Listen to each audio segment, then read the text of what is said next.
Good morning. Good morning. Do a pan call, because at some point you're going to lose your avionics. This is going to look really ugly, so sorry. You don't have to rush it, you don't have to land on a highway or anything like that. I did survive, believe it or not.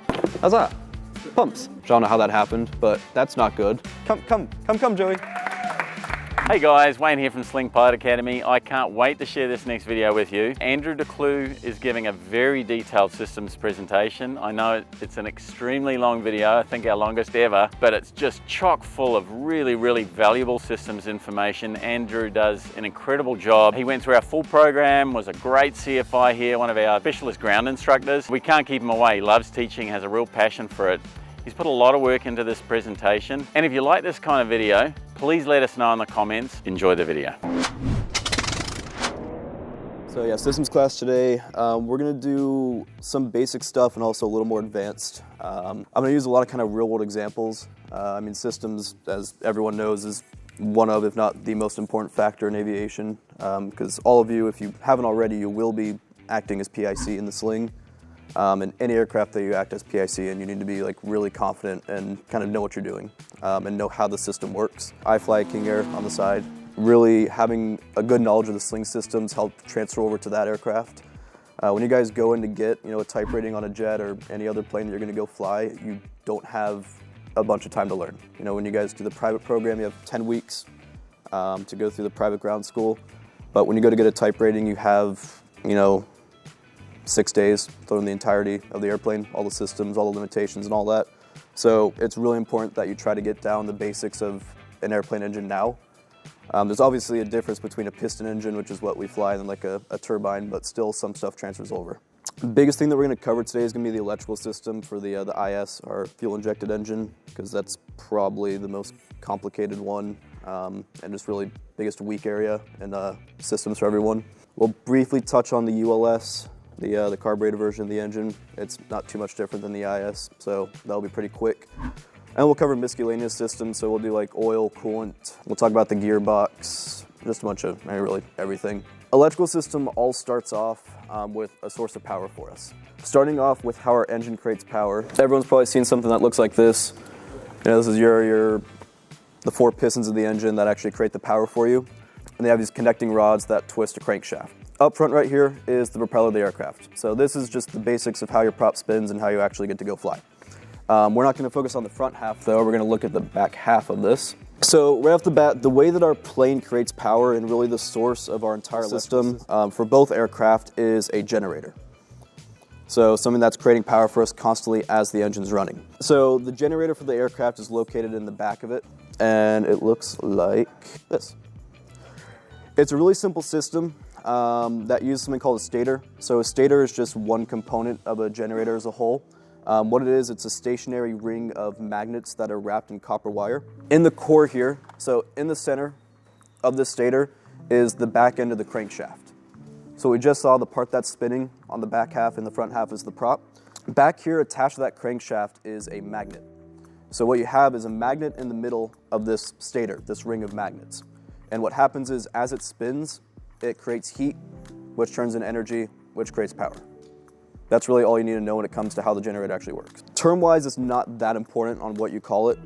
You can call it an alternator if you want, but there are some key differences between an alternator and a generator. Aviation overall, everyone uses generators. That's like a big thing.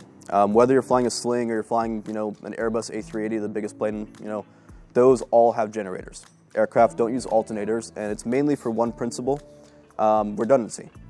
So we all know everything's redundant when it comes to aviation.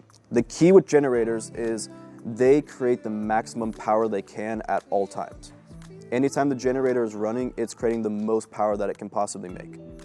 On the other hand, an alternator is only creating the power that's required of it. Alternators have a longer lifespan. There's a bunch of perks to them. But for that redundancy, generators are, the better option because you're getting the maximum power at all times. So it is a generator in the aircraft, contrary to what the POH says. You can use the terms interchangeably, but it's just important to know that it is a generator. It's kind of a cool visual aid of how the engine functions. If I put the whole engine back, you can see that all the power creation happens right at the back here of the engine. Anytime your engine's running, the generator's running. That's basically how it works. If your prop's moving, that magnet inside the middle of the stator's moving, which is generating power for you. Now, where that power next part of the conversation which is this little diagram that we have. We call it two generators, but really it's two kind of built into one. You saw it was just one simple ring. So that's technically two generators built into one. But anyways, from there, the generators send power to what we call rectifier regulators. Rectifier regulators have two parts or two purposes for us. The first part is they rectify the power, which means they convert the power type. So we'll talk about it a little more in a bit, but we have two types of power. There's AC and DC power. There's alternating current and direct current. All our avionics, so everything that we have in the plane runs off of DC power. So we have to convert the power coming from the generator, that AC power, to DC power. And that's what the rectifier part of the rectifier regulator does. The regulator part does as it says. It's a regulator. So it controls the amount of power to whatever source it's going to, which you'll see next here, is one of two places.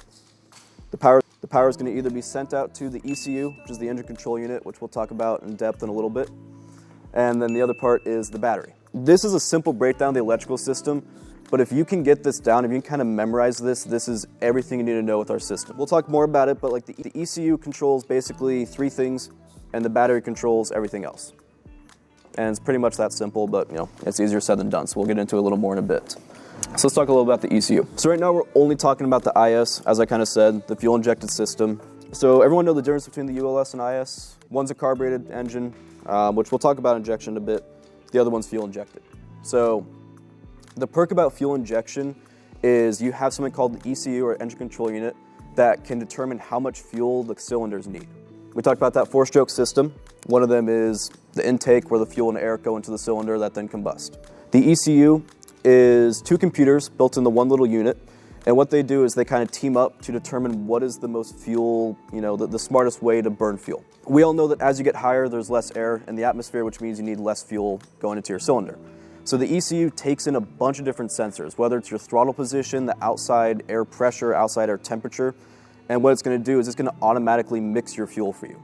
It'll either add more fuel or take out fuel that's going into your cylinder. What's really important about the ECU is that it is really precise on what it's doing. It'll shoot very pre-calculated amounts of fuel into your cylinder, which allows you to burn less fuel. Downsides of an ECU, though, having a more electronic engine, is the ECU solely relies on power. This is why the electrical system is really important to understand, because without power, your ECU is not going to work, which means you get no engine. So let's talk about the ECU powers. ECU powers basically three things. First one is the spark plugs. So we all know we need a spark plug to actually create the combustion in our piston or our cylinder. So the ECU controls all 8 spark plugs our engine has.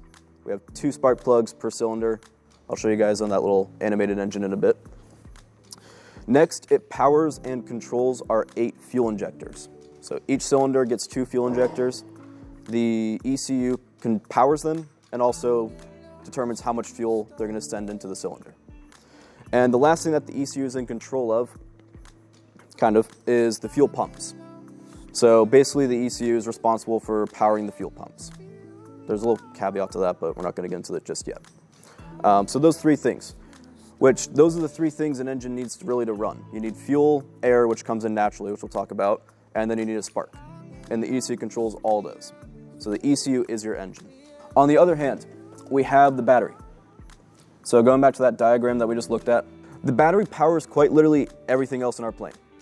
So avionics, your G3X, your 650, your lights, your trim, your flaps, everything gets power from the battery. The way the battery functions is it's kind of like using your phone while you're charging it. The generator's powering your phone and you can run whatever you want and it still should be fully charged. But that's really this basic part of our system where the ECU controls those 3 things, the battery controls just about everything else. So let's kind of look at the electrical system when it comes to what you can see as the pilot from the plane.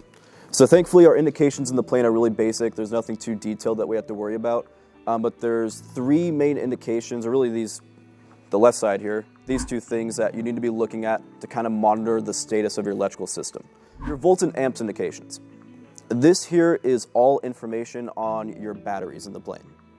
Volts 1 is going to be the charge of your main battery. So that main battery that I talked about that powers basically everything in the plane, volts 1 is kind of indicating the charge of that. So the higher it is, it's basically a percentage. It's going to be like your phone at 100%. Yeah, so volts 1 is going to indicate the charge of that battery. Anytime, so like in this picture right here, you're at 5,000 RPM. This is basically what your plane should look like while you're in cruise. Your volts one should be, pretty high. The battery's getting used right now, but it's also getting charged. So it's basically, like I said, using your phone while it's at 100% because it's constantly getting charged. Volts 2, on the other hand, is going to be our EFIS backup. We'll talk about that later. It's important. Now I want to focus on volts 1 and the amps. And then we have amps over here. Amps is going to be the first indication you'll get that you're having a generator failure. Amps and volts 1 is something that you should be checking at all times during your flights. When you guys are monitoring your instruments and all that, it is vital that you keep checking these. So what the amps indicator does is it's going to give you one of 3 readings. It's going to give you a positive number, 0, or a negative number. If you get a positive number, so anywhere up in the green, this will show like positive 1, what that's telling you is that your battery is currently getting more power than it's burning, which is great, right? That's what you want. You want to have extra power. The more power, the better. 0 is is the perfect kind of state of the battery. It's basically everything's in equilibrium. If you see 0 on the amps, it means that you're burning as much power as you're gaining.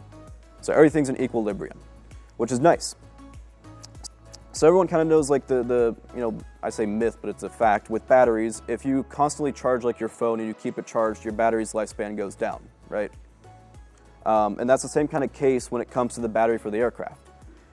If you have a positive, positive 6 amps and it just stays like that for months, slowly the battery's life is going to go down. We'll talk about that later. But now let's talk about negative amps. So negative amps, if you see that, means the battery is discharging. The battery is burning more power than it's gaining. And anytime you start up the aircraft, you're going to see negative amps for a couple of reasons. This is what it's going to look like when you're sitting in the plane and you're twisting your starter. You're twisting the key to get the engine running. We'll talk about the starter system later on. But what you're going to see is your volts 1 is going to go way down. It's going to shoot from 12 point something to 11s around there. What that's telling you is that the starter motor uses the battery and that you're just draining your battery by trying to start the engine. Has anyone looked at this when they start the engine? You guys look at these indications? Some people do? Yeah. It's cool because you see everything shoot down. On the other side of it, you see the amps are -7. So -7, that's just telling you that you're burning a ton of power from your battery. So it's discharging. So that makes sense. When you see negative amps, your volts 1 is going to start going down. Because like I said, that means your battery's burning more power than it's getting. So slowly your battery's charge is going to go down, which means your volts 1 is going to go down.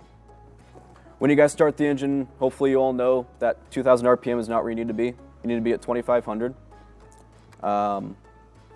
When you hit 2,500, it'll switch over to something that looks like this, where now your amps are in the positive.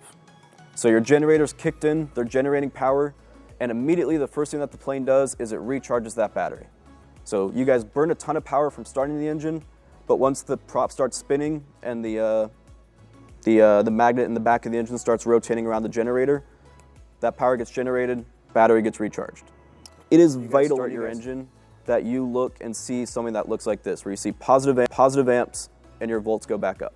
One kind of weird, not really flaw, but weird design with the Rotax engine is when you first start the plane, only one of your 2 generators is sending power. So with the starter system, which I guess we can talk about now, in the back of the engine, right next to our generator, we have this little guy right here.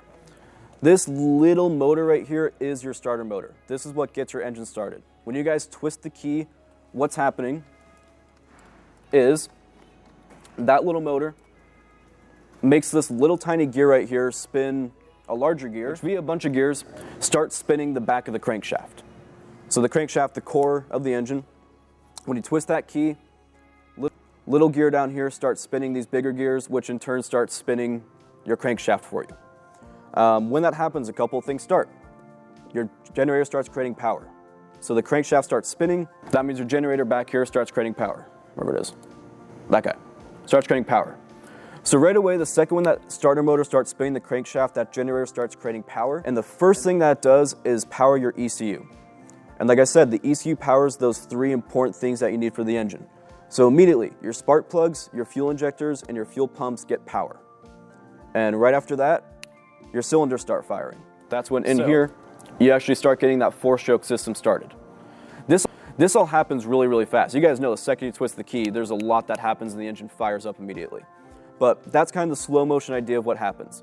is that little motor spins the gears, which starts spinning the crankshaft, which generates the power, which starts the 4-stroke system. In this state right now, the engine's running, but you only have one generator online. So we have 2 generators like we talked about, them as A and B. But right now, only generator A is sending out power to the ECU. Right now, your battery is still depleted and low and not getting charged. We need to hit 2,500 RPM after we start our engine up. By increasing your power a little bit, that's going to kick on your second generator. Sometimes you guys will feel it. You'll kind of like feel a hit, kind of a little bang in the engine, and you'll see your amps and volts shoot up. What's really important and what sometimes happens is pilots start the plane up and they leave it like this. They leave it low RPMs, they leave the battery low and the amps low. The issue with that is what's happening is back in the core of the engine, even though your generator back here is, the second generator that's not turned on, even though it's not on, it's still creating power. Because nonetheless, there's a magnet spinning inside of magnets, heat's being generated, but the power's not going anywhere. So what happens is there's a ton of ambient heat inside of this stator because it's just not going anywhere. The generator's not sending it out to the battery to charge it. What happens over a long period of time is if this keeps happening at every startup, what'll happen is that ambient heat will start melting stuff. And it'll end up like this guy back here. This is a stator from 2 Sierra Lima. We got it, it's actually probably from like almost 2 years ago actually when I first started. So what happened was this kind of thing happened where ambient heat built up, and I can pass it around, but you guys can see these main wires right here. These are what send the power to your rectifier regulator. They melted. The wires melted, and in turn, the generator stopped generating power, and it almost caused the people that were flying this plane to, lose their engine. So you can look at it and toss it around. I wouldn't touch it too much, it might be a little oily, but that's one reason why it's really important on startup to try to get that 2,500 RPM, because over time it can result in a generator failure. So as soon as you start it up, basically get it to 2,500? Yeah, you just want to get, once you see the positive amps, you're good. The second you see your amps go from negative up to positive, you can bring the power back to 2,000, whatever you want to put it at. Because what also happens sometimes is if you start taxing out like this, your battery's not charged. And like I said, everything that's not your fuel pumps, fuel injectors, or spark plugs runs off the battery. So at some point you're just going to be taxiing along and everything will just turn off because your battery dies. Because the generator's not sending out the power, it has nowhere to, nothing to do with that power that's stuck in there. So it just builds into heat, really just turns into heat just by sitting there. It kind of melts it. So now let's talk about normal cruise indications. So I kind of showed you this when you're at 5,000 RPM. This is what it should look like. This is when everything's in equilibrium. The way that we go from this +6 to 0 is by turning on different systems. So by turning on your avionics switch, by turning on your lights, that amps, that +6 is going to start going down towards 0. Because when you turn on your avionics, now your G650 starts drawing power from the battery, which means the battery is now giving out more power. The amps will start going down, but that's normal. That's what you want. So in cruise, this is what it should look like. You should have 0 amps. Everything's in equilibrium. You're burning as much power as you're getting. Your volts are normal. Your battery's fully charged. No, this is what you like. But what often happens is the first thing that you'll see that's no bueno is this. You're still at normal power, but suddenly your amps are at -3 and your volts are a little low. Your volts one's a little low. So this right here is not major cause for concern. This happens sometimes. Sometimes you're running a ton of systems, you have all your lights on, you have autopilot, pitot heat for some reason, you have everything turned on. Sometimes the generator is just not creating enough power for what you're running on the engine or what you're running with the battery. So does anyone know what you should do if you see something like this while you're flying? 2 things. Turn stuff off, shed some load. So turn some stuff off. The biggest power burner for our plane is lights. So yeah, if you start seeing even -1, just turn off some lights. You don't need to have your, you don't legally need to have your landing and taxi lights on, so turn those off. What's the other thing that you should do? Boom, increase power. So, going back to our little animation back here, the amount of power being generated has to do with how fast your engine's spinning. So we talked about there's that magnet in the middle that's attached to the crankshaft. The more power you add, the faster the crankshaft turns, which in turn makes the generator create more power. The faster it spins, the more energy that's created, the more power the generator is creating.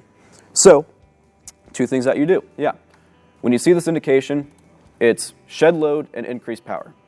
Again, Stuff like this is normal. If you start seeing -1, -2, it's fine. You're not going to die. And if you increase power and turn off the load or turn off some lights and all that, it should go back to normal like this. You're good to keep flying. But let's say this, your -3, turned into this. This is where it's bad. This is where your generator is gone. So now you're at -8 amps, you're just burning power like no tomorrow, and your volts one is down to 12 and getting lower and lower. At this point, your generator's failed. This is where, this is where you start to, not panic, but, start to take some action, like turning towards an airport. This is the indication that those pilots that flew with that stator that you guys have out there, this is what they saw while they were in the air. Let's kind of talk about how the engine deals, or the ECU deals with a failure. There's no other warning except that little... No other warnings. And in fact, too, the worst part about this is the way that the G3X is set up, normally your amps don't go red or yellow when they go negative. That's something that Kelsey and I have been changing on all the planes because we kind of had to make a custom way for it to warn you when your amps are low. Normally, that's why a lot of pilots would fly having generator failures. They would not notice the signs of it. But let's talk about how the plane handles a generator failure. So the unfortunate part is those indications that you just saw for the engine, the volts one and the amps, that's all for the battery. If you start seeing negative amps on that, that's just your battery. You don't know what's going on with the ECU. You have no way of knowing if one of your generators failed or both. Let's kind of talk about what happens when one fails. So let's say only one of the generators failed, and let's say it's generator A. So we'll assume that generator A is powering rectifier regulator A, which is powering your ECU. This is what you would think would happen, which makes sense. If generator A stops working, rectifier regulator A stops getting power, which means your ECU stops getting power. And without the ECU, do you have a running engine? No. You lose your spark plugs, fuel injectors, fuel pumps. No bueno, no engine. But we want to have an engine. So the plane, thankfully, is very smart. And what it will do, it'll redirect the power from generator B to rectifier regulator A to the ECU. So you get an engine. The plane's main priority, the computer in the engine and the fuse box, their main priority is to give you a running engine, because you would much rather have an engine than have all your avionics working. If you see an indication like this, you do not know which generator failed. It might be one, because like we just saw, if generator A fails, B starts powering the ECU. And what happens is one generator cannot power both of those things. It's either your ECU gets power or your battery. It does not share the load. So like I said, the plane's main priority is giving you a running engine. So if generator B starts the ECU, your battery is now no longer getting charged, which is exactly what we see right here. Your battery is just burning power because you have a bunch of avionics on, and your volts one, your charge, is going down as you burn power. If you see something like this in the plane, you need to assume that both your generators have failed, because you don't know which one did. It might have been just B, which isn't the end of the world. It might have been A. But you want to assume it's both, because in that case, the one that you're holding out there, wherever it is now, both of those failed. Both of those wires melted and the entire generator died. When it comes to generator failures, they're not instant. You're not just going to suddenly lose everything all at once. What's going to happen is you're going to start an indication that looks like this. This is the first sign of a generator failure. So, like I said, I've had 8 of these happen. And just about all of them I caught right when they first started. And the first thing you notice is when you're on the ground, is you'll be sitting on the ground after you start your engine. You'll get generator B running by going to 2,500 RPM. You'll start turning on your avionics, your lights, the normal stuff that you turn on, but your amps is still negative. Or it goes from 0 to -1 or 2. So you increase the power, turn off some lights, and it still stays at -3 or -2. If you take those 2 steps and you're still at negative amps, no go. Don't go fly. Because yeah, that is the first sign that you're going to have a generator failure. So when the generators fail, they fail over time. They'll start just getting worse and worse. Like you'll see something like this, but after a certain period of time of it, just the wires melting more and more. Because once it starts, it goes. You can't save it. It'll turn into this. In this case, this would be a dual generator failure. This would be both of them are dead, and they're slowly fading out. The power that they're creating is slowly just dropping. So at some point, your battery's going to go first. You're going to lose your battery because you have a bunch of avionics. But what can you do to try to kind of keep your battery going, kind of use it as long as possible? Put up all the lights. Yeah, just start turning off anything you can. If you have a dual generator failure like this, best thing you can do for yourself is just turn off basically everything you don't need. So all your lights, autopilot, even if you want, turn off avionics, because the G650, your avionics switch, that draws a ton of power. So to start turning stuff off, you want to get your amps as close to 0 as possible so that you have your flaps, you have your trim, you have your G3X and all that as long as possible.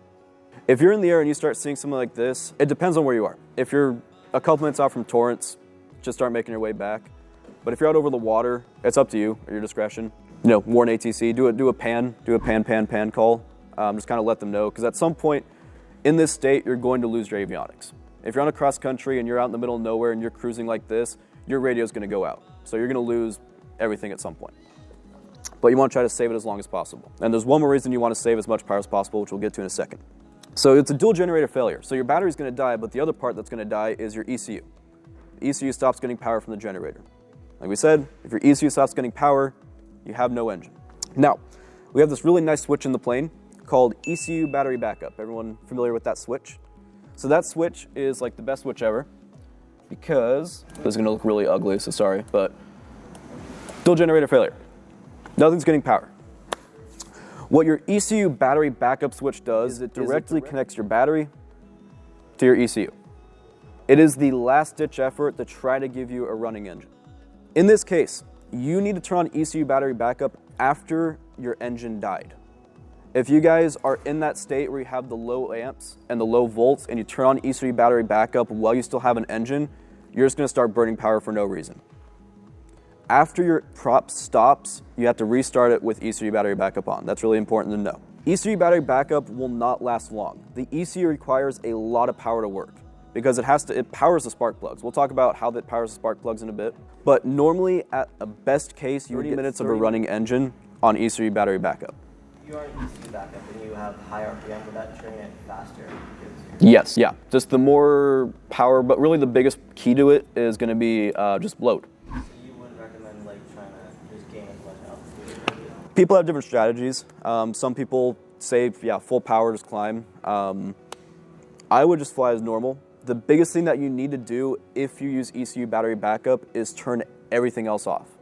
The only switches that should be on in your plane are the lanes and the fuel pumps. Avionics, turn off. No, you'd rather not have a radio than not have an engine.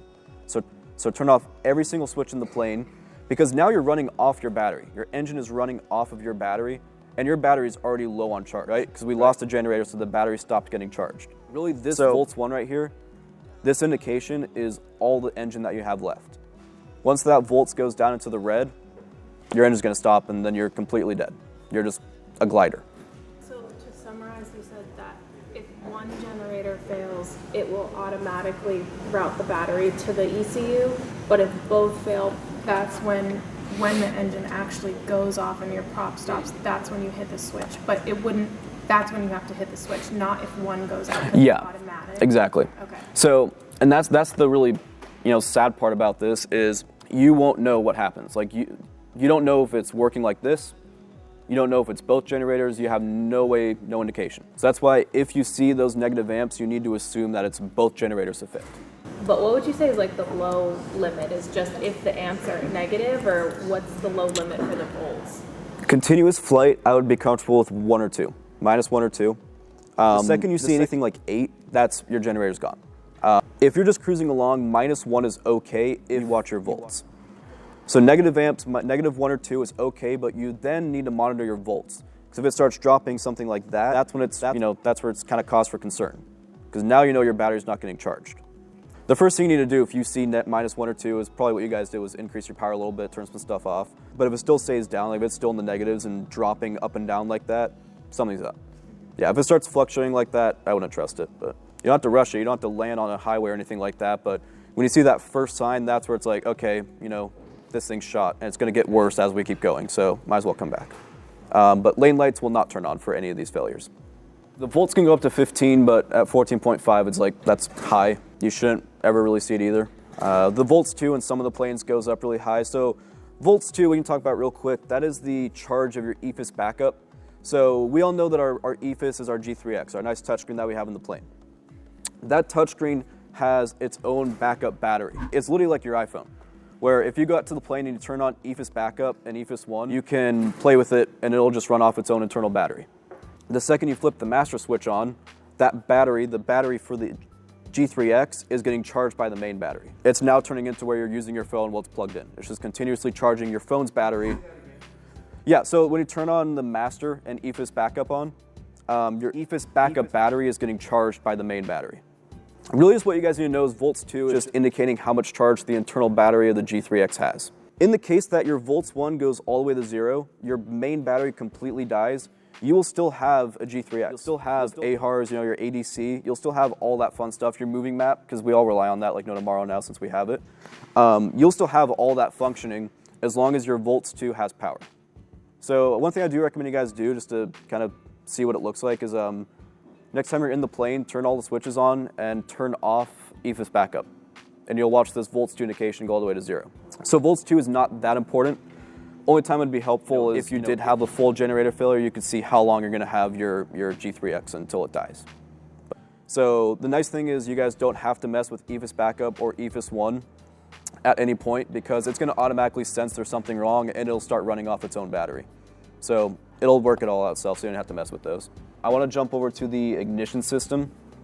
So we're going to talk about air intake, fuel injection, and the spark plugs, how that all works. So looking at our engine here, we're going to talk about just the ignition system, so how the air goes into the engine, where it goes, and then how the fuel mixes and how the spark happens. So with our planes, we have an air intake that is on, it's like, I can pull a picture. So on our cowling here, so this is you looking straight on from the prop. Down here in the bottom left, there is a little air intake right here. Everyone's seen this, hopefully? This little air intake right here is the way that your engine gets its air from the outside. So we have a naturally aspirated engine, which means that we just get forced air in from the outside. So whatever air is outside the aircraft, that's what goes into the engine to help us create power. So what happens is air goes in from that intake, and this is a little different setup. This is a bigger engine, but air goes in through that, through a filter. So if anything goes into that, it gets filtered out, hopefully, to where it flows into this butterfly valve right here. And this is your throttle.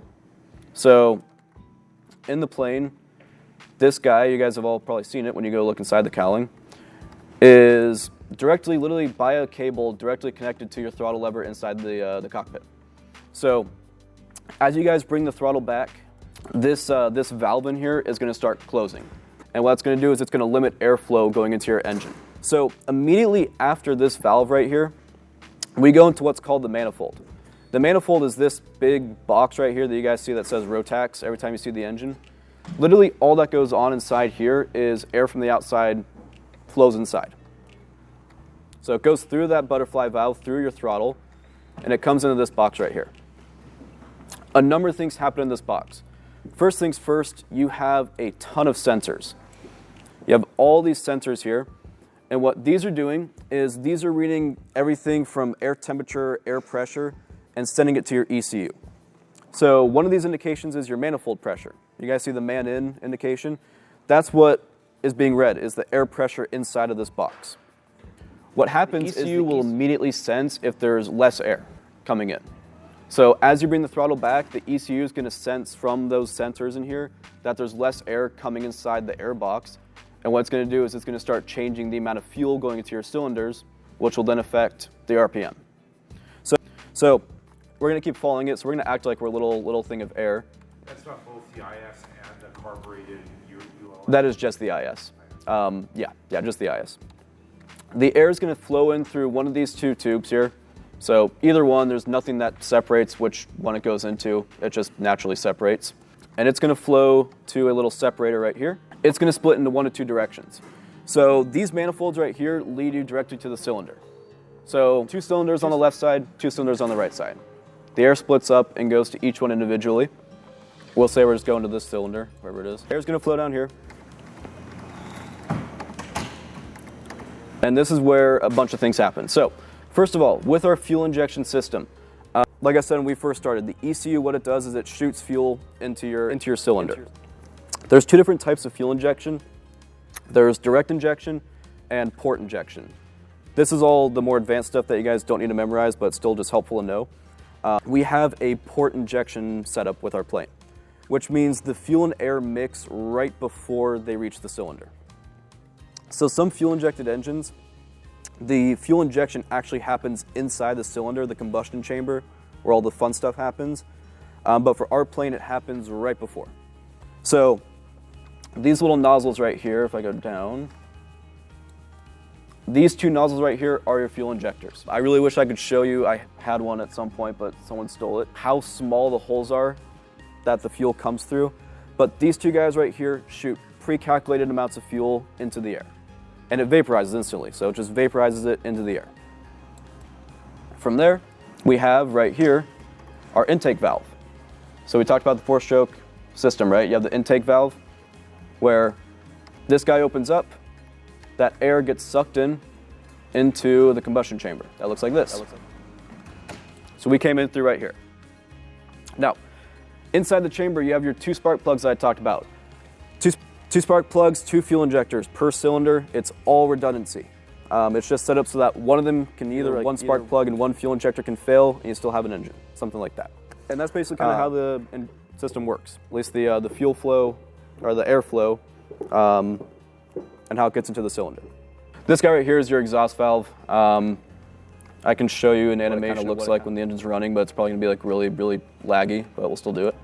You just kind of see that's like our cylinder right there where everything happens. But let's talk about spark plugs. So we talked about the 2 spark plugs that we have per cylinder, but let's talk more about how they get their power. So like I said before, the ECU powers the spark plugs, but it's not directly. The ECU does not generate enough to actually make all these 8 spark plugs continuously fire. So what we have, I can pull, are these little black boxes right here called ignition coils. What these ignition coils do is they take information from the ECU. So when the ECU says, I want these 2 spark plugs right here, I want these 2 spark plugs to fire right now, what the ECU is going to do is it's going to send a signal to one of these ignition coils. And what this guy does, it takes that small amount of power from the ECU and makes it into a huge, huge surge of power.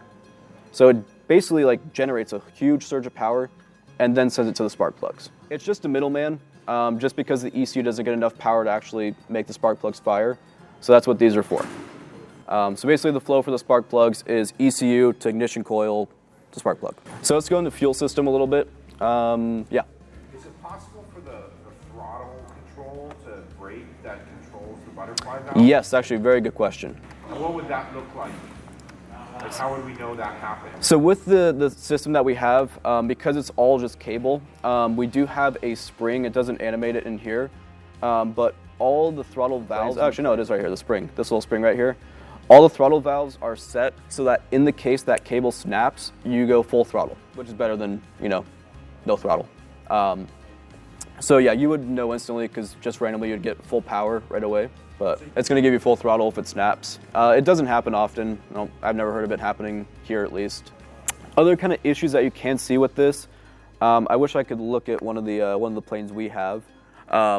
It's not so much an issue anymore, but it's something that we did have an issue with a while ago when I first started here. And it was the air filter, which kind of looks like this little black piece right here. The air filter that would filter the actual air going into the engine, it's held on by 2 zip ties. But what can happen, and what does happen, is it shifts. The engine vibrates a lot. Those 2 zip ties can't hold it super securely. So what can happen over a period of time is that little filter can shift. And what has happened before is it shifted to the point where it started to hit the actual mechanism that has your throttle cable. There was a point where we had 2 people go to take off, and as they went full power and they were climbing, they only got 3,000 RPM, which, that's not 5,500, which we want. So they thought they're engine failure or something like that. But what ended up happening was that air filter was blocking their cable from allowing it to go full throttle. So they just weren't getting full power. So one thing I do recommend you guys check every time you go fly, with that air filter when you see it, stick your hand on the back side and feel it. If it feels like it's all scratched up and super rough, that probably means that your cable's hitting it, which doesn't guarantee you're gonna have an issue, but it might point out to why you're having an issue. Anyways. Okay, fuel flow stuff, or just fuel. I'm not gonna go into the basics too much on this. Hopefully you should have some of an idea. Standard tanks that we have are 19.8 gallons, so it's 39.6 total. 0.5 unusable gallons per each tank, so you have 1 gallon of unusable fuel total. So the fuel system. So we have our 2 tanks that are in the wings. Each wing has a tank. You can only grab fuel from one of those tanks at a time, which is solely done by that fuel selector that you guys mess with all the time. Literally, whichever tank you point to is the tank that you're grabbing fuel from. For each of these wing tanks, the second the fuel leaves the wing tank, it goes through a strainer. It's literally like a strainer that like you do like with spaghetti and all that stuff. It's super basic. It's there to pick up any rocks or, you know, if your CFI tries to sabotage you and throw something in your fuel tank, you know, it's supposed to stop that from going in. But it's not going to be little tiny debris and all that stuff. So, you know, whatever little particles are in the engine, it won't catch that. It's bigger stuff. After that fuel strainer, your fuel actually flows directly through your fuel selector.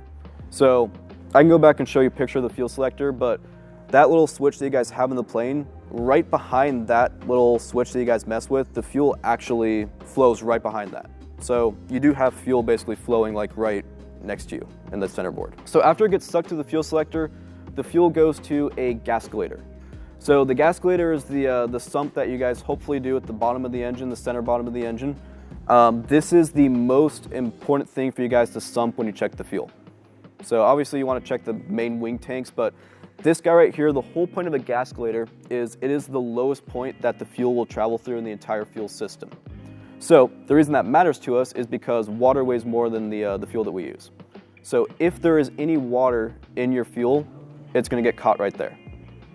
Hopefully it's going to get caught right there. No guarantees. But if you were to find water, that's where you would find it. So it's really important that you sump that. These are optional in slings, but all of our new planes have it. It is vital that you guys sump this because this is where you'll find the water, and most of the time you find contaminants in here because they sink. After the gascolator, the fuel actually goes to the fuel pumps. So these first few steps right here, the fuel pumps are sucking the fuel. There's no gravity, it's just them sucking out the fuel from the tank that you have selected. Both of these fuel pumps, like I said, are powered electronically. I did say they're powered by the ECU, but in reality they're powered by the fuse box. These are the reasons that you guys hear a lot of high-pitched meowing in the plane. So these 2 fuel pumps do a couple of things. They pump your fuel into the engine, most importantly, but they also pressurize it. So we'll talk a little bit about why the pressurization is really important when it comes to our system, but that'll be in a little bit. What these pumps do is they've been sucking this fuel and now they change into, there we go. They now switch it into the actual pump where they start pushing the fuel. From the fuel pumps, the fuel goes to a fine filter. This is the one that we care about because this is the filter that actually should get all the debris out, anything that might actually cause an issue inside your cylinder. This fine filter right here it's another strainer, but it's like a very, very, very, very fine strainer. Issue with this guy, a couple flaws with it, well, not really flaws, but just inherent risks, is it's super fine, so any larger particles can start blocking it, can start building up and limiting fuel flow.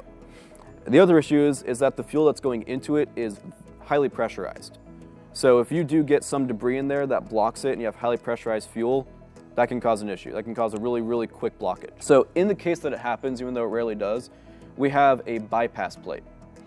What this guy does right here is it's not electronic or anything, just if the pressure gets too high in the fuel lines, it'll break and allow fuel to flow to the engine. How often do you maintenance this filter? These filters get changed every 100 hours. So you shouldn't have to worry about it. You wouldn't know either if this was an issue or not. It's just an extra, again, redundancy, stuff like that. Because if this fine filter gets blocked, you still want fuel. So it'll allow it might be contaminated, but I'd rather have contaminated fuel than no fuel.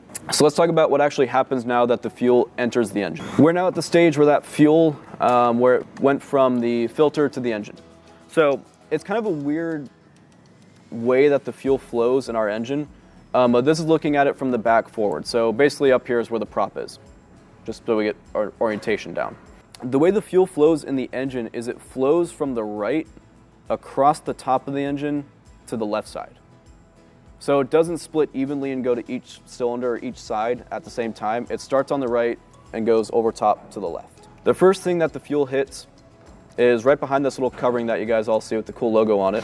This is called your fuel rod. This fuel rod right here, what it does is it sends that highly pressurized fuel through this line, and what's gonna happen is these 4 fuel injectors are gonna start just grabbing really trace amounts of that fuel. They'll grab whatever the ECU tells them to.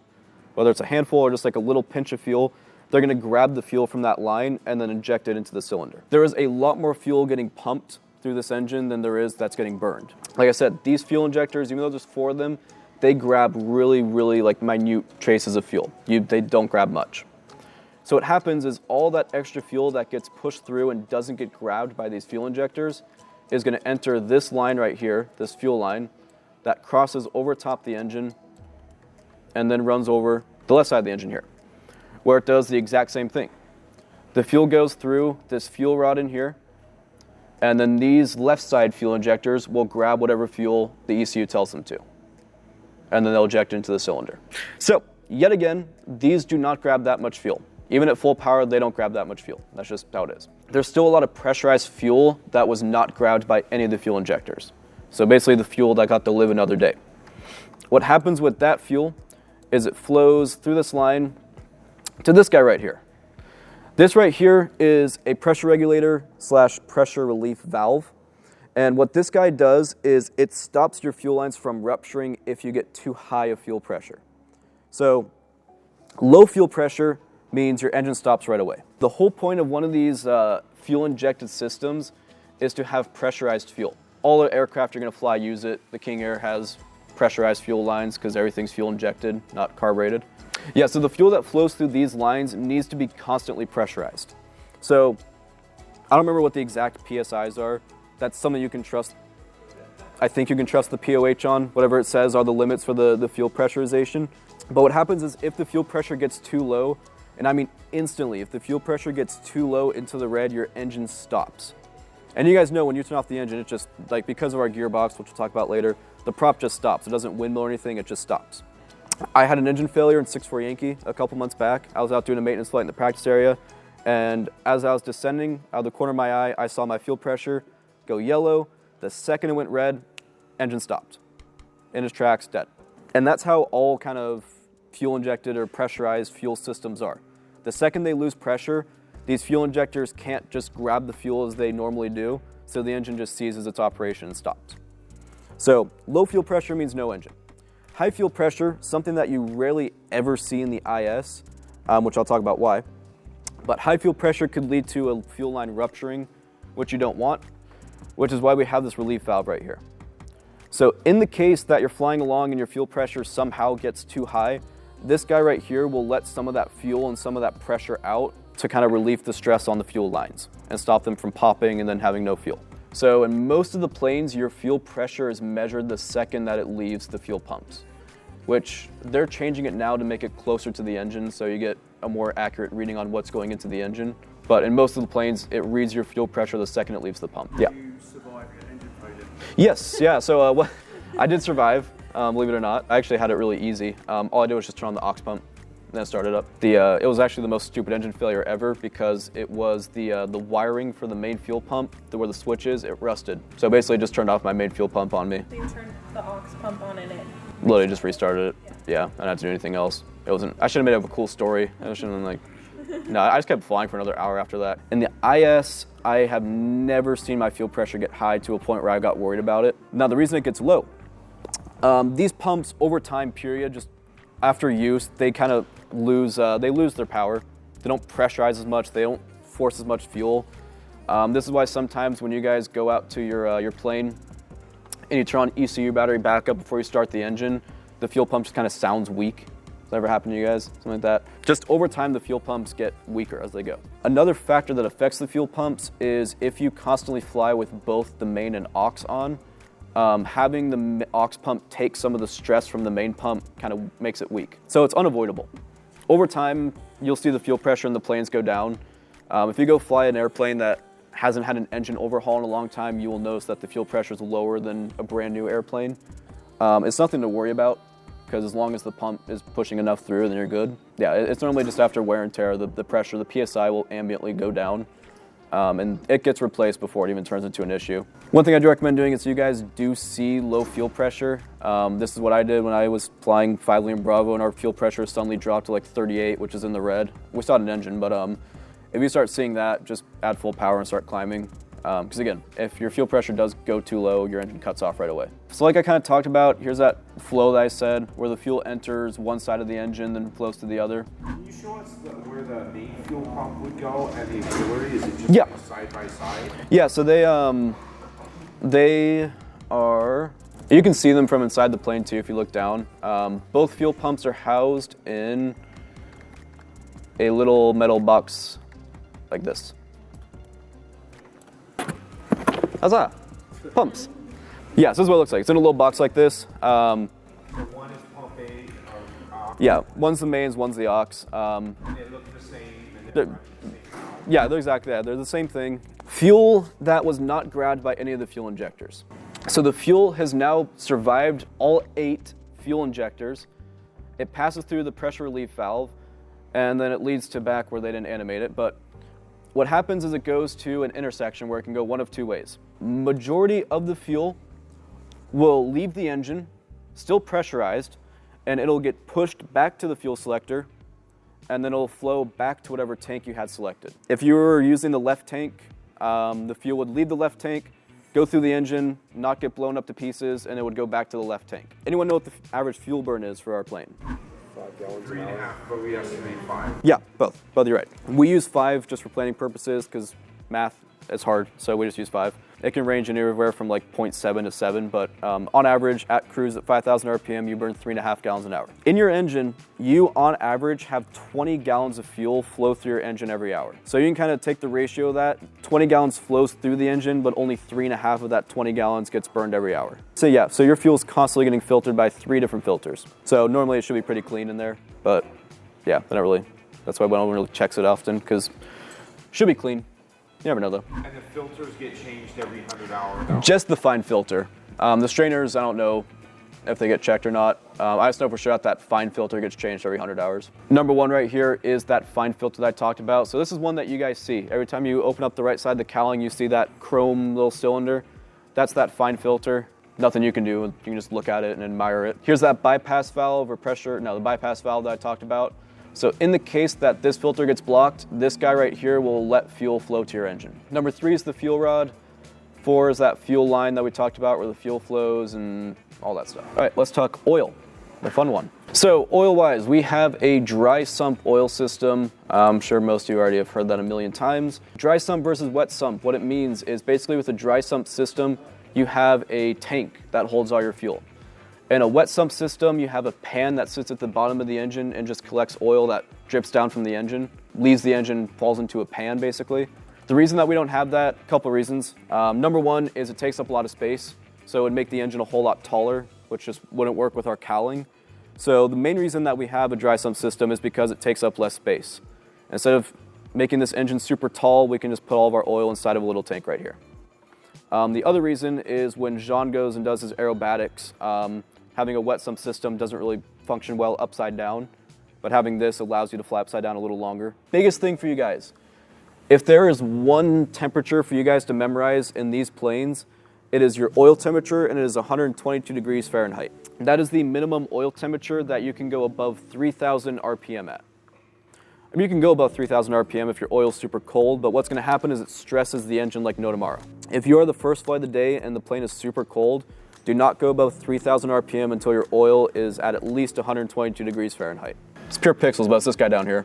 Oh, okay. So normally it'll indicate yellow if it's too cold. Still, people like to ignore the yellow and the reds on the screen, so just look out for that number. So fuel flow is pretty simple, or oil flow, sorry. I'm gonna say that a lot. I like to say fuel instead of oil. Everything starts in the oil reservoir or that tank. It starts in this tank, and just like the fuel, it starts out by getting sucked out first and then pumped. So, here at the front of the engine, we have our oil pump. Isolate this guy real quick. So the oil pump is powered by the camshaft. The camshaft is basically, it's either on top or below of your pistons. And what the camshaft does is, in our plane at least, it spins at half the speed of your crankshaft. So just divide your RPMs by 2, and that's how fast your camshaft moves. What the camshaft's main purpose is it has these little lobes on it down here that push out these rods. And these rods are what control your intake and exhaust valve. So you can kind of see here at the system, as these lobes push these rods, you can see that these would open up and do intake and exhaust. It helps time the engine, it helps time the air intake, or the air and fuel intake, and then it times the exhaust. The reason I mention it is because the camshaft, along with controlling these rods, also pumps your fuel pump. controls it. This is at the front of the engine where the oil pump is located, and what it's doing is it's just spinning a little pump in here. It's spinning like, it's kind of like a water wheel, basically. What it does is just spinning, and it's grabbing or sucking that oil out from the reservoir, and it's pushing it up into this guy right here, which is our oil filter. So it gets sucked up, it gets pushed up into the filter, out of the filter, and it goes into the core of the engine. I'm gonna do an oil animation on this real quick. It's gonna look really, really bad, but it's kind of cool. But you can see how the oil, what it actually looks like inside the engine when it flows. The inside of the engine, the core of the engine, so the crankshaft, the connecting rods, and the gearbox are just full of oil. There's a lot of oil in the engine, and if I turn this on, the oil is going to be kind of all this like darkish green stuff that you see. You can see that the core of the engine, where those the crankshaft is just completely full of oil. So we all know the basic things that oil does for our engine. It cleans, cools, and lubricates the engine. Cleans it by taking any debris and pushing it out. It cools it by lubricating it, basically, because it lubricates all these moving metal pieces, so it stops them from rubbing up against each other and creating heat. The oil fills up the entire core of the engine, and it fills up everything. It covers your stator, like that. Where does that stator go anyways, wherever it is? Like the stator, all that stuff gets completely covered in oil because it just fills up the inside of the engine. So after the oil finishes flowing through the core of the engine and it does its job, it flows out the bottom and goes back to the tank. That's basically its lifespan. So like, as you see right here, goes into the engine, does all that crazy stuff, leaves the engine and goes back to the tank. And it's just a constant flow of it. One thing that's left out in this little diagram right here is the radiator. At the front of the plane here, we have two radiators. Then one does coolant, one does oil. Immediately after the oil leaves the tank, it gets cooled. So the first step that really happens, or the second step, is it really goes tank to the radiator where the oil gets cooled, and then it flows through the pump, through the filter to the engine.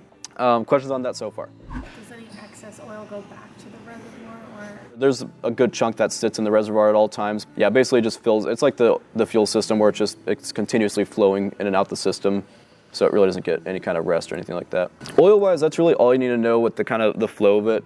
It's just one filter, and there's a pump that's powered by the camshaft. That's kind of the technical knowledge you need. The other thing to talk about, though, is going to be the burping, because that's something that some DPs actually ask about, what happens when you burp the engine. Per Rotax, technically you should be burping the engine before every single flight. Even if you check the oil tank and there's enough, they still want you to burp the engine.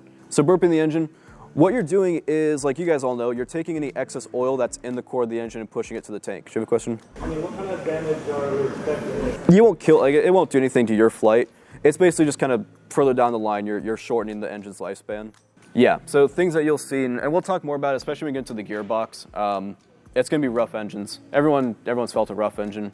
We'll talk about why they're rough, but anyways.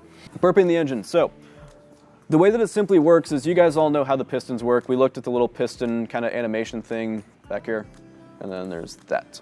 So like you saw with the oil animation, oil flows all inside the core of the engine right here.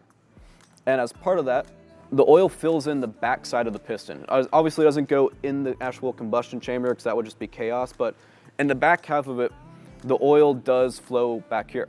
It lubricates this motion right here that you see with the piston and the crank case. When the oil's flowing, what's happening is the oil actually creates a little seal in between the wall, the crankcase, and the piston. So it kind of lubricates that movement, and it seals it from anything getting into the core of the engine. When the engine's not running, there's no oil flowing around, so there's no seal there. There's a little tiny crack between the cylinder wall and the cylinder itself. What happens when you're burping the plane is, as you twist the prop, or as you move the prop, you're moving the crankshaft manually. So inside, you're making this exact motion happen. You're making the pistons move. And as you move the crankshaft, you move the camshaft, like we saw. So basically, you're making your engine run, but you're not giving it fuel or spark. As the piston moves back, it does the air intake. It pulls in air into that combustion chamber, like it's doing when it moves back right here. It sucks in air, it compresses that air. Now, what happens when that air compresses is that air sneaks through that crack that I just talked about, that little crack between the actual piston and the cylinder wall. The air sneaks through that crack and goes into the core of the engine. So you're forcing air inside the core of the engine here where all that oil sits. And that air is pressurized. It's a lot of air going into a small little area. So it's gonna kind of give it some oomph and some force behind it. After you slowly crank the engine enough air is gonna come in to push the oil that's sitting in the core of the engine back to the tank. And is it creating that seal? No, so you're not moving it fast enough to actually pump the oil. So you're taking advantage of that non-existent seal. Since the oil's not actually flowing around, you're taking advantage of that and using that lack of seal to push the oil around. You know when you see this picture of how like the four strokes are? It shows like a spark on the top and then it sucks in, but I'm kind of confused. Where are the spark plugs placed? Yeah, so you have the actual like combustion chamber, and it would be, these are where the spark plugs are. So where the actual, all the combustion happens is in this little tiny space right here that you see where the piston compresses. That's the compress, intake, exhaust. It all goes in that little tiny hole right there. Oil gets stopped by all these gaskets right here, so nothing actually goes into the combustion chamber. Yeah, you're lubricating this whole wall right here, basically. Is there a cylinder there that's not there, or is the cylinder? This is the whole body of the cylinder. This whole building, like right here, this whole thing is what the cylinder is, or yeah, makes a cylinder. Why is it so important that we burp every time and that this air gets forced into the main part of the thing? So perks to it is number one, making sure you have enough oil in the first place. I cannot tell you guys how much oil sits in the core of these engines. Sometimes it can just be there's a lot of oil sitting in the core of the engine and none of it sitting in the tank. So that's when you check it, you see it's low and you burp it. The other reason why Rotax likes you to do it is because if your engine's been sitting for a while, even just like after in between flights, you want to re-lubricate those parts. So by getting that oil flowing or just by burping it, the oil's pushing through the engine, it's gonna kind of lubricate everything a little bit. How does it get sucked back into the reservoir? Gravity.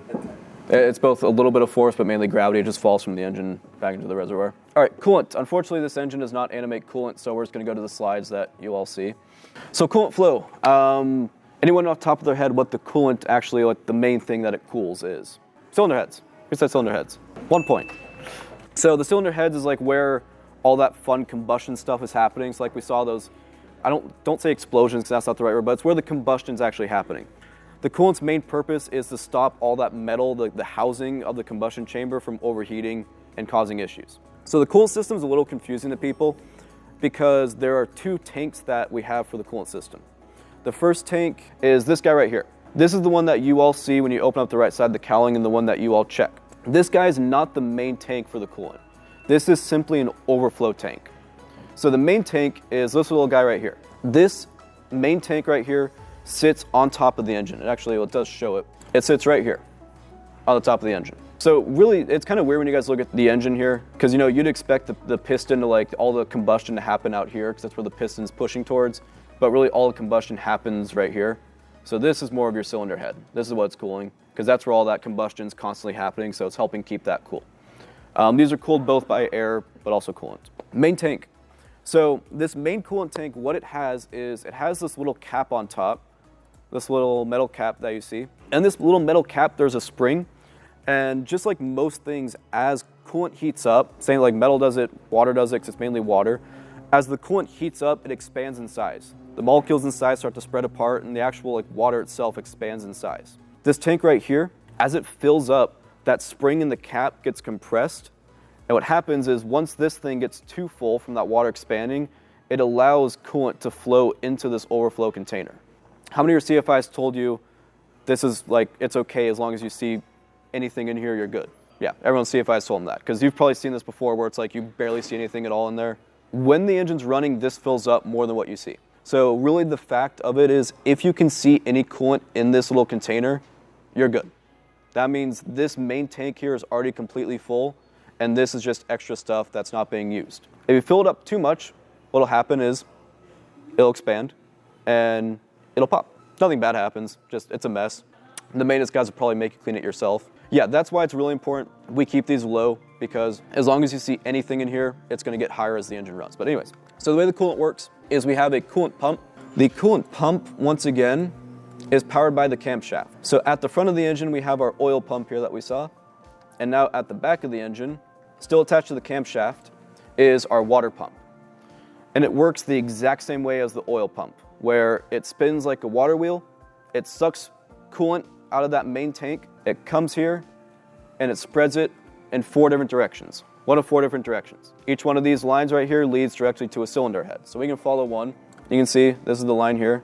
It's gonna flow right into the cylinder head. So it does not go inside the cylinder, obviously, because that's where the combustion's happening, but it surrounds the metal where the combustion's happening, so it cools the metal. So from there, the pump, because it's all just pressurized, pumps it right back up through the top of the cylinder here, through the top of the cylinder, and back into the tank. So yeah, now if you have a radiator installed, what happens with the radiator is actually backwards. With the radiator, what it's going to do is it's going to get sucked out from the tank. Yeah, this is backwards. It gets sucked from the tank to the radiator to the engine. Because you guys saw it goes straight from the cylinder right back to the tank.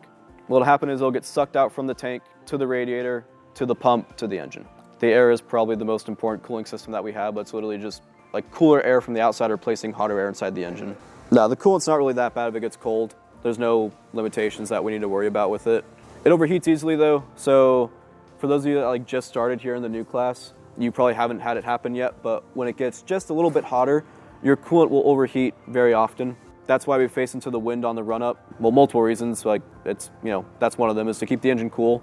Yeah, the coolant just overheats really easily. That's just part of it. It's water, has a low boiling point. So, you know, when you fly out to the desert during the summer, you got to keep your power really, really high to keep the air going into the radiator to cool it down. Overheating is just increased power. If it starts overheating and you turn off the engine, it'll just get even hotter. And then that's when you'll definitely get it to pop. Try to face into the wind anytime you can, but you know, sometimes when you're holding short of the runway and you're not facing into the wind, just rev your engine up really high and just leave it. Try not to take off with overflow or overheated coolant, but 3 questions here. Are you able to run any coolant after this, or is it straight distilled water?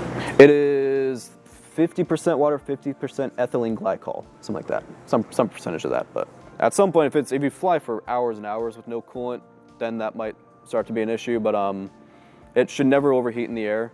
If it does start to overheat in the air, that's probably, I would come back because there's something really weird happening. But if it's on the ground, yeah, just increase the power until it starts to come down, face into the wind. When we're looking at temperatures, are we more concerned with the oil temperature than the coolant temperature? I mean, you don't want anything overheating, but yeah, like your oil's the most important, one of the liquids. But you don't want to take off with the coolant overheating. You want to make sure it's in a normal range before you start going, but it's not as important. It's just if you do leave it hot, like if you just sit there while it's super hot, that bottle, the plastic overflow bottle will just pop, and then it's just a huge mess, but nothing that'll kill you. The gearbox is kind of a signature Rotax thing. I mean, a lot of planes have it, but ours is a little different. So the gearbox has really one main purpose, and that is slowing down the propeller. Who here flew Cessnas before they came to Slings? Or any other plane before they came to Slings? Probably for you guys, when you heard that we fly at a maximum of 5,800 RPM, you kind of stepped back for a second because the highest you guys see is like 2,700 on a good day. Most aircraft, the prop does not spin that fast, and ours, the prop doesn't spin that fast either. The RPM indication that you see inside the plane, that RPM indication is the speed of the crankshaft itself. So the crankshaft spinning, that is what you see for the RPM. What the gearbox does, it takes the movement of the pistons. I start the engine. It takes the crankshaft, the spinning of the crankshaft right here, and what it does is it uses a little series of gears right here to slow down the rotation. The reason that our prop does not spin at 5,700 RPM is because our prop would not work at 5,800 RPM. If we did not have this gearbox and the prop actually spun that fast, one of two things would happen. Either the props themselves would shatter just from the speed that they're going at, the forces applied on them. And if they didn't shatter, what would happen is the tips of the prop would actually stall. The airflow would break because they would go faster than the speed of sound. The airflow would break and basically your prop would stall, which means you'd get no thrust. A lot of planes have this, like the King Air. Our shaft in the middle, our main shaft spins at 37,000 RPM, but our gearbox slows it down to 1,700 RPM. So systems have this, but it's really important. The ratio-wise, you guys don't need to know the number. It's helpful to know. It's like 2.17 to 1. Basically, you can just divide your indicated RPM by 2, and that's the speed of your prop. Something around there. I forget what the exact number is, but 2.43. There you go. So 2.5. The importance of the gearbox is it slows down the prop. It allows our engine to run. The gearbox does a couple helpful things to us too. One, it stops us from being able to hand prop the plane. So if you go out to most other aircraft, especially turbine aircrafts, and you just slap the prop, it'll just start freely spinning. That's because they have like a free shaft. Because of this whole gearbox system, that's why our plane, when it stops, it just stops. The prop doesn't slowly windmill or anything, it just literally stops.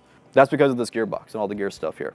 What's important with the gearbox is these things are like, what's the word? Like sensitive, I guess I'd say. They're emotionally sensitive. The gearbox is unique to Rotax. Yeah, this style gearbox. Yeah, the style that we have where like it's really hard to get that thing moving. That's kind of a unique Rotax style. With these gearboxes, if you sit at low RPMs, these gears right here, these two right down here, they start slapping together really hard. Anytime you're below 2,000 RPM, these start getting really rough. The newer planes, you won't feel it right away, but after even like a couple of weeks of people sitting at low RPMs, these gears will start getting really rough, and what will happen is you'll have a rough engine. The number one thing in the slings that causes engine roughness is the gearbox. And it's just because, I won't even say misuse, but it's just not treating it right. Because really, anytime you go below 2,000, it starts stressing out the gearbox. It may not feel like it to you, but over a long period of time, it's gonna start making it rougher and rougher and rougher for other people flying. That's really it with that. Like, try to keep your RPMs high. Dylan actually recommends, maintenance Dylan, he recommends like 2,500 RPM. Like if you're not moving, if you're sitting still, do 2,500 RPM. It's not required of you, but it helps the longevity of the engine. It doesn't affect how it flies, it helps the roughness of it and kind of helps other people from dealing with a rough engine. Your pump its own enclosed unit, or does it take oil from the... Takes oil. And the oil system, it's actually kind of cool. This shows it. The oil flows in from the top through this little line right here. It comes in from the pump. Oil flows in from the top of the gearbox. It drops in from the top, goes from the top and spreads throughout the gearbox. So it's not its own enclosure, but it gets its own like source of oil, just so it stays lubricated. So yeah, with the gearbox, the higher the RPM that you rest the engine at, the better it is. Just a couple of things for you guys to remember when you're flying. It's a known kind of Rotax flaw that around 4,800 RPM, you sometimes get a really rough engine. A lot of things can lead to engine vibration, engine roughness. Obviously, you and your CFI decide if you don't want to fly. But most of the time, there's an explanation to the engine vibrations or roughness, and most, if not all the time, is because of the gearbox. Other things that you guys should look out for when you pre-flight the plane. When you pre-flight the plane, we have our exhaust pipe down here. Some of you may have seen it, the exhaust pipe that faces backwards down at the bottom of the plane. It can become a little loose, and it can rub against the engine cage. So there's an engine mount that's strapped to the fuselage of the plane, and what can happen is the exhaust pipe can rub up against that cage and cause more vibrations and roughness. But if you start feeling a rough engine, you see you're at 4,800 RPM, it's normal. Now, I'm not saying ignore any vibrations that you get, because there are times where they are bad. There was one somewhat recently. 6 Sierra Lima was rough, and Dylan checked it out, and the actual crank shaft was like bent. I don't know how that happened, but that's not good. So in that case, yeah, be safe than sorry. The lowest the engine's rated for is 1,400 RPM for the idle. We try not to let that happen because that's rough. Let's go over ULS Electrical System real quick. The oil system, the coolant system, and the gearbox all remains the same for the ULS. So we know everyone's flown both models here, right? Maybe some of you haven't, but the ULS is the older, more original styled engine that is carbureted instead of fuel injected. So there's ups and downsides to it. For me personally, I love the ULS way more than the IS for 2 reasons. One, it's much lighter, so the plane performs much better and actually feels like an airplane when you fly. And 2, there's less electronics that you have to rely on. The technology, the whole FADEC, the full authority digital engine control system, the ECU and all that, it's really nice. It helps fuel efficiency and it's great. It's up to date and modern, but like all things technology, it has errors. That's kind of why I like ULS more. It's a lot more simplistic. The ULS and an IS have a different fuel burn per hour. It's actually really close. It's like around, at 5,000 RPM, the ULS average is like, I think 3.7 instead of 3.5. But when it gets to higher altitude operations, that's where the big difference is. But we'll talk about that. Real quick, before we go into ULS, what I forgot to talk about was the lanes, because everyone gets confused with the lanes. One very, very, very important thing, and I cannot stress this enough, is the lanes, the 2 switches that you have, the lane A, lane B, and the lights, are not part of like the main electrical system. When you guys describe the electrical system to your DPE, whoever you're doing your check ride with, this is what you explain to them. The lanes are not part of this. The lanes are specific to the ECU. And I'm just gonna put it out there now, I'm gonna mention it again, but the ECU is only in the IS engine. The ULS does not have an ECU. If you're gonna talk about the lanes, you're gonna talk about the ECU specifically. This is the ECU right here. This guy right here sits under, normally it's the CFI or the right seat, whoever's in the right seat, it's normally up under their legs. And this is literally what you rely on with your engine. Inside this little guy is basically two processors or computers that work together as one to help your engine perform as efficiently as possible. What your lane switches are basically the power switches for these. Each lane by itself can run the engine. You can go out right now and just turn on lane A and do an entire flight like that with no issues at all. Not safe, but you can. What the switches are is basically giving you control over the ECU. So you can say, I want the ECU to turn on. I want to power these processors or computers. And that's really all they do. The lights are the way that the ECU can communicate back to you. The ECU, essentially what it does is, like I said, it controls fuel pumps, fuel injectors, spark plugs. The other thing that it does, it takes in a ton of sensors. When you guys look at all these wires and all this fun stuff right here, sensors. All these are just sensors that the ECU reads, and some of these things it displays to you. So manifold pressure, RPMs, coolant temperatures, cylinder head temperatures, EGTs, and all that stuff. All of that are these sensors going to the ECU and the ECU presenting it to you on your G3X. The whole reason we have two lanes is, again, redundancy. That's the biggest thing with systems. Basically, your lane switches are you being able to allow power to flow to the ECU or not. So they work together, and they're built in a way that it kind of like your plane will fluidly fly if you lose one of your processors. So those lane lights that come up on top, that's the computer telling you that it noticed an error. And it either gives you a flashing light or a solid light. Flashing light says, hey, the computer's basically telling you, hey, I saw one of these sensors is reading something weird, you should look at what it is. If it's a solid light, it's like, something's wrong. Like, I noticed this issue, it's bad, you should really pay attention to it. And really, that has nothing to do with the lane switch, that's just the light. That's just telling you that one part of the ECU noticed an issue. And essentially, they're literally just the power buttons. One way that you can think about it in a simple form is that lane A, or the processor A, one part of the ECU, controls half of those spark plugs and half of those fuel injectors. So you can say it controls one of the spark plugs per cylinder and one of the fuel injectors per cylinder. And the other lane, or the other half of the ECU, controls the other pair. The ECU will determine which lane or which processor should be powering what. So if you guys look at the slideshow and you play it, this slide right here, where there's a bunch of numbers that are all confusing, lane A can be controlling the entirety of your engine. You don't know, but it could be lane A is controlling all 8 spark plugs and all 8 fuel injectors. And that's just because the computer was like, this is efficient, let's do this. You have no idea knowing. But the whole point that we have 2 lanes is that in the case your lane A fails, your computer fails, or just something goes wrong, you have a second computer to take over the load. But these lanes are drawing power off the battery. So the ECU is getting power from one of the generators. Because you remember how you said if the amperage starts getting low, you need to shut off anything drawing power to it?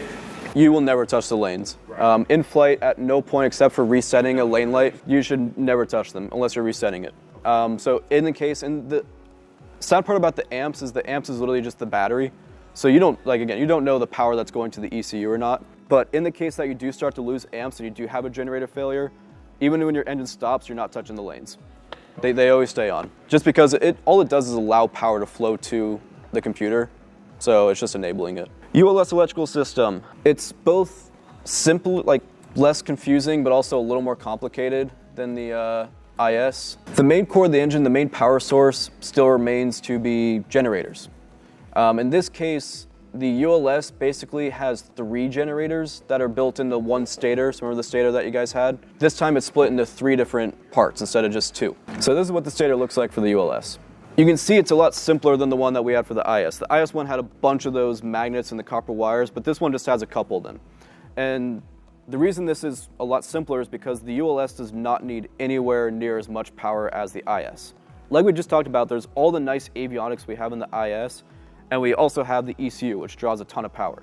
That's why the generator in the IS is a lot more beefy, but a lot more prone to failures, because it's a lot more powerful. In the ULS, the electrical system is really, really, really simple. You have one main part of the generator, so majority of the generator powers a rectifier regulator, like we have in the IS, that just charges your battery. On the other side of it, you have 2 other parts of the generator that power what are called CDIs. So CDIs are capacitor discharge ignitions, and they are our substitute for magnetos. Everyone's heard of magnetos before, I'm guessing? FAA kind of requires you to know about them because most Cessnas use them. But basically, What CDIs and magnetos are is they are what power and time spark plugs firing in the cylinders. So in the ULS, like I said, there is no computer, no ECU, there's nothing smart that tells the engine what to do. It's all just mechanically done. And what these CDIs do is they create a surge of power and they send it to a pair of spark plugs and they fire it. That's basically it. So they do the job of the ECU, but there's no computer behind it. It's all just mechanical timing. There are 2 CDIs, each one, so you can say like CDI A does the left 4 spark plugs and CDI B does the right, something like that. Each of them control 4 spark plugs each, 1 per cylinder. It's simple. Everything that's not a spark plug, literally everything that is not a spark plug, it's that simple, is powered by the battery. So all your avionics again, all of your lights, even your electric fuel pump is powered by the battery. That's what's nice about the ULS is it's really lightweight. There's not that much to it that can fail because there's not much electrical stuff to it. Now, the way that the fuel works, the fuel system works in the ULS is by carburetors. What's a little different with our plane than most other planes is we have 2 carburetors, carburetor and carburetor. 1 carburetor is per each side of per 2 cylinders. So there's 1 carburetor for the 2 left cylinders, 1 carburetor for the 2 right cylinders. Our carburetors are a little different though than most. So again, those people that came from Cessnas, most other planes like the Sims and all that stuff, they have a fuel mixture, a lever that decides the fuel mixture. So like I said with the IS, the ECU does all that for you. The ECU decides how much fuel needs to go into the cylinder, whether it's more or less, and it does it. And most carbureted aircraft, so most older Cessnas, you as the pilot have to manually control how much fuel is going into the cylinder. You have to adjust how much fuel is actually going in and going into the cylinder, running your engine, which is just an extra layer of work that can lead to major issues if you fly wrong. For the slings, what we use is a special type of carburetor, these guys here. This is called a CD carburetor, a constant depression carburetor. What it does is it mechanically adjusts the fuel flow, the amount of fuel that's going into your engine mechanically. So everyone knows how an altimeter works, right? You have those, oh God, what are they called? The wafers? Aneroid wafers that change their size based off the air pressure outside. The more air pressure they expand, less they condense. No, more they condense, less they expand. It's the same type of system for this carburetor here. As the air pressure changes outside, there's this little piece inside the carburetor here that'll either pull a needle out or push a needle in to where your fuel kind of tank, your fuel reservoir is. And the position of that needle is going to adjust how much fuel is going into the engine. The more air pressure you have, I'll pass this around so you guys can see. You can look inside, you can play with it too. We stick your finger in it and do that. This Aneroid wafer up here, whatever, it's not a wafer, but it's something close to it. It'll adjust the needle in here based off the air pressure. So the higher up you go, the less fuel you need, the more this needle is going to get pushed into your fuel reservoir down here and limit the fuel that's flowing into your engine. So this is no different than other carburetors, except in other planes when you would be using one of these, you'd be adjusting a valve that adjusts this needle in here and limits the fuel. Really the big part of it is it's all mechanical, you have no control over it. It makes it much easier to fly these planes because you don't have to worry about mixing the fuel yourself, it does it for you. The downside to it is now when it comes to the fuel efficiency. Like we talked about, the IS is much more fuel efficient, and it's because a computer decides the fuel. Well, in these carburetors, the only thing that decides it is the maintenance guys when they calibrate it. Most of the time, these carburetors, the engines, are a lot less fuel efficient than an IS. And that's just because it's all mechanical. There's no computer to decide how much fuel is going in. Whatever it's calibrated to, it goes to. Once you get up to near service ceiling altitudes with a ULS engine, it's going to perform worse because that needle is just going to still allow more fuel than the IS would to enter the engine. That needle, the further in the needle goes, the more it limits the fuel. The further out it goes, the more fuel can enter and go through. Downsides of having this issue, or at least having 2 carburetors. Number 1, it's the same style of the ULS or the IS. If your throttle cable snaps, the carburetor will go full throttle. It'll go full power. The downside of it is, since you have 2 of them, one of them can snap and the other can't. So at some point you could fly and then suddenly the left side of your engine's at full power and the right side is not. You would feel it instantly if that was the case, and in that case you'd go full power so they kind of even out. That's really the biggest issue that you see, but again, that never happens, but it can. In most other planes, when you choke an engine, it's for the first start of the day. When you do your engine choke, you're limiting the airflow going into the engine. But for our carburetors, they're set up differently where when you pull the choke, you're allowing more fuel to go into the cylinder. Let's see, ULS Fuel. It's pretty close to the IS, just a couple of differences. Number one, the fuel is not pressurized. You guys will see in the IS, you get normally around 40 PSI for the fuel. In the ULS, it's more like 5, and that's because it's not fuel injected. The fuel just gets sucked in by the Venturi effect inside the actual carburetor itself, so it doesn't need any pressure. So the way the fuel system works in the ULS is we have one mechanical and one electronic pump. The mechanical pump is fixed to the gearbox of the engine, this guy right here. And basically what it does is as the gearbox spins, it spins a gear inside here that pulls fuel from the tanks and pushes it into the carburetors. What you need to know is that it's mechanical. So the second your prop starts turning, that fuel pump starts automatically.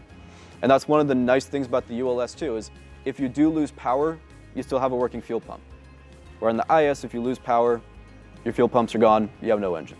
The mechanical pump sucks the fuel out of the tank, whichever one you have selected, you can only select one at a time, and it goes through the fuel selector again, and then immediately it goes through just a really coarse filter, just a basic filter like a strainer, like we talked about. After that filter, the fuel goes through the electric fuel pump. Whether this pump is turned on or not, the fuel flows through it. The way that I think about this pump is not as much as a pump, but a booster. So this one's powered by the battery, and really all it does is it helps basically create more vacuum and more pumping of fuel into your engine. It's used for takeoff and landing, just like the same reason that we use both fuel pumps in the IS, is so that if one of them fails, you already have the other one running so you still get fuel. These mechanical fuel pumps, they don't fail. Dylan's like never heard of it happening anywhere, so you don't have to worry about it. But just in the case it does, you have a backup booster pump that just forces fuel into the carburetors. Which you guys hear, when you turn it on, you can hear it kind of doing its thing when it pumps. After that, it flows through the mechanical pump and then goes, like I said, it fills up the tanks at the bottom of the carburetor. And then from there, the Venturi effect just takes out however much fuel it wants to. If this mechanical pump fails, your engine will keep running as normal because there's still fuel at the bottom of that tank. But after, it depends on the power setting, but after a little bit of time, your engine would then stop. But the second you turn this pump back on, it'll fill it back up and continue. So whether this pump's working or not, this booster pump will force the fuel through the system. So you turn it off while the mechanical pump is running? You can. We use it for takeoff and landing just in case the mechanical pump does fail so that you still have airflow. It's never used too much. The ULS is the one of the two planes that does actually get high fuel pressure, but it's not that bad when it happens because it's not pressurized fuel. So I think it's 9 Tango whiskey. It likes to spike up a lot. I don't know if anyone's noticed that. Sometimes it goes really high, but high fuel pressure in the ULS is not bad. One other thing that does happen with the ULSs is if the tank at the bottom of the carburetor fills up, the fuel will do what it does in the IS and it'll return back to the tanks. So if you're just sitting at, like, if you normally do slow flight or something, you're at really low power, the tanks, the little reservoir at the bottom will fill up and then the fuel just redirect back to the tanks. There's kind of the flow to it, where it's just the two carburetors, just spread it out. Air intake is the exact same as the IS. Like I said, our manifold in this plane's really small. This is it. This little metal cylinder here is your manifold, your air box. This thing doubles as a filter. So this entire thing is one massive filter, so the air gets filtered as it flows in. But after that, it does the exact same thing where it just naturally separates into one of the two carburetors, where it gets mixed with the fuel, and then it flows down to the cylinder and then combusts. But yeah, that's all I have for you. Thank you. Thank you. Thank you. So please don't forget to like, subscribe, and leave a comment. It really helps the channel, and we really appreciate it. Oh, Joey. Come, Joey. I haven't seen you forever. Have you guys met Joey? Yes, you have. Best tower controller up there.